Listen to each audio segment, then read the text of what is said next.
Uma vez eu tive uma treta com um rapaz no meu canal aqui, quando eu falei daquele vídeo lá, o sexo é o pecado das prostitutas, em que eu disse, resumidamente, que na minha cabeça o pecado não era necessariamente ação, era ação quando ele tem uma consequência ruim. Então o que eu quis dizer?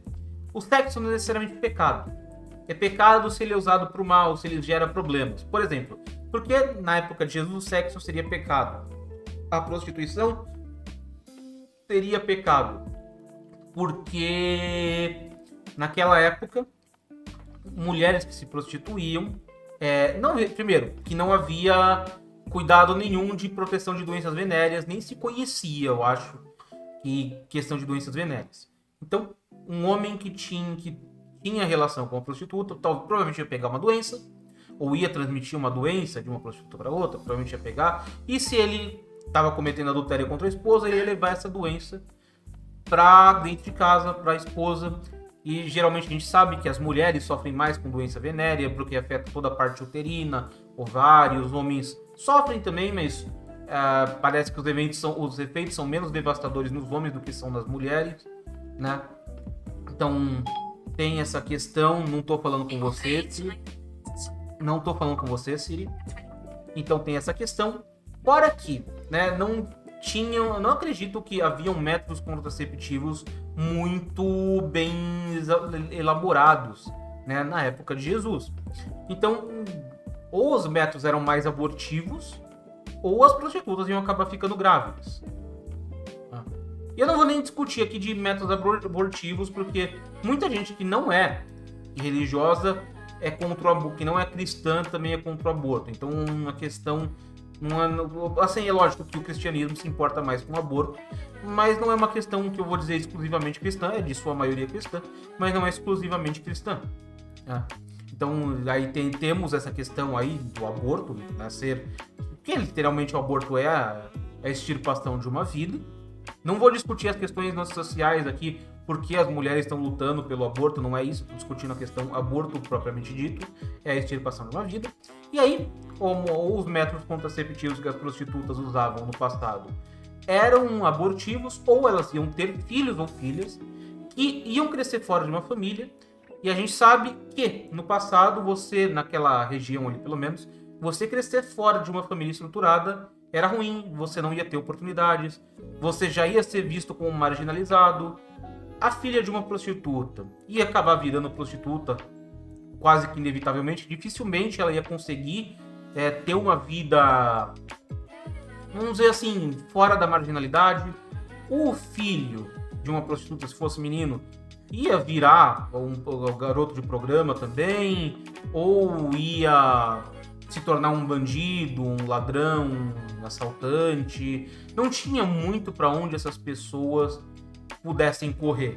Então, nesse quesito que eu acho que o sexo naquela época era pecado, porque ele era destrutivo, o sexo fora do casamento ele trazia problemas, enfim. Eu sigo esse exemplo, e aí hoje talvez ele não seria, porque a gente já tem métodos contraceptivos, a gente já tem mais responsabilidade, apesar de ainda pessoas usarem o sexo como forma de agressão, a gente vê estupradores aí. Eu tiro esse exemplo da carne de porco. A carne de porco, ela foi considerada por muito tempo pecado, né? Você comer carne de porco, e depois passou a não ser mais. Mas por que a carne de porco era considerada pecado? Porque a gente sabe que até hoje, se você não preparar a carne de porco de maneira adequada, a carne de porco vai te trazer doenças. Então, como Deus iria passar a mensagem lá para os de antigamente, mas bem antigamente mesmo, de milhares de anos atrás, não estou falando só há 2000 anos atrás, não. Estou falando dos milhares de anos atrás, digamos, se é que houve mesmo, a época da travessia do Egito para a Terra Prometida. Como Deus ia passar. Vocês têm que cozinhar bem a carne de porco. Deus tinha, por alguns motivos, Deus tinha que mandar as mensagens de maneira mais resumida para as pessoas, né? Ou de maneira que as pessoas entendessem mais simbolicamente e tal. E Deus não ia passar uma lição de culinária. Atenção, meus filhos. Se vores comeres carnes de porco, cozinhai, fervei e limpai. Né? Não, as instruções vinham de uma maneira mais resumida. Então, podemos dizer que era mais fácil falar, ó, carne de porco é pecado, galera, não come. No futuro viria a se descobrir por quê e viria a se combater e descobrir que não é. A pessoa que brigou comigo disse que Jesus falou da carne de porco. Eu não sei onde Jesus falou de carne de porco, eu nunca vi ninguém falando a respeito disso, nenhum padre lendo essa passagem onde Jesus fala da carne de porco. Mas enfim, mesmo digamos que ele tenha falado, beleza. Gente, olha o conceito, tá? É o conceito aplicado a outras questões. Você pode aplicar o conceito da carne de porco a outras ideias. Não é um conceito válido único e exclusivamente para carne de porco. É que muita gente encara a Bíblia como um manual de instruções de como colocar ela no micro-ondas. A coisa tem que ser seguida ali à risca. E não é bem assim. Ali são apresentados conceitos que funcionavam na época e não necessariamente precisam funcionar mais porque eles deixaram de funcionar, porque eles deixaram de ser válidos, né? Se fosse assim, Jesus não teria criticado os doutores da lei, os fariseus, porque aquelas pessoas seguiam à risca o que estava escrito. Então, ou seguiam à risca só para o povo, não seguiam para si, mas enfim, eles eram guardiões da lei, ali da lei religiosa, e teoricamente aplicavam o que estava escrito. E Jesus veio meio que para contrapor, tipo, galera, não é bem assim, né? Onde eu entro também com aquela discussão, por exemplo, que eu já falei aqui nas minhas redes sociais, acho que falei no meu podcast, até em vídeo no meu YouTube, no sentido de que porque eu não acho que ser homossexual, fazer parte do público LGBT, do ponto de vista religioso, é pecado. Apesar de terem passagens na Bíblia dizendo isso, né, que é errado, que é pecado. Porque eu acho que não é pecado. Vamos lá. Tem uma das passagens na Bíblia que eu não me lembro, que eu acho que é o cego de Jericó, que o Jesus cura o rapazinho lá que é cego, fazendo lama com saliva e barro, acho que da água de uma fonte lá, alguma coisa assim. E beleza, e depois que acontece aquilo, pessoas perguntam para Jesus, ele nasceu cego por quê? Quem pecou, ele ou os pais? E Jesus responde, ninguém pecou, nem ele nem os pais. Então, o que Jesus estava querendo dizer?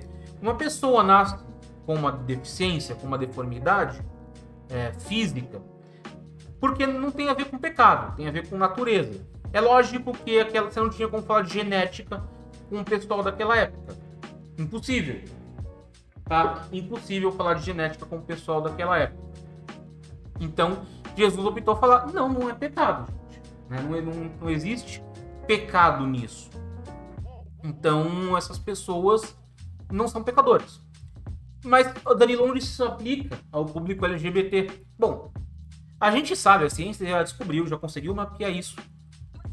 E antes de todo menino vir ser menino, todo mundo foi menina, né? Então existe aquele período até mais ou menos os 3 meses ali, onde o nosso corpo está decidindo para que sexo nós vamos. Nós, os bebês, que todos nós fomos. E caramba, hormônios, essas questões, é tudo uma questão química do nosso cérebro, dos hormônios que estão circulando no nosso corpo. E, assim, o que impede de, durante a gestação, algo ter dado errado geneticamente, que causou certos desequilíbrios hormonais, que vai fazer um homem gostar de homens, uma mulher gostar de mulher, ou um homem ou uma mulher não se sentirem exatamente como homem, como mulher, se sentirem mais como o sexo oposto, ou gostar dos dois, ou se sentir atraído pelos dois, ou se sentir uma flutuante, porque talvez tenha um desequilíbrio hormonal. E tem alguns estudos que estão mostrando que sim, o homossexualismo em geral tem a ver com a questão genética.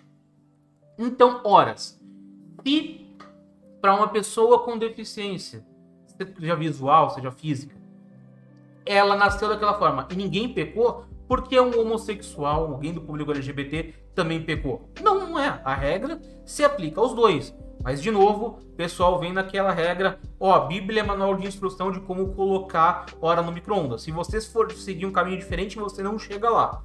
E não é assim que eu penso, tá?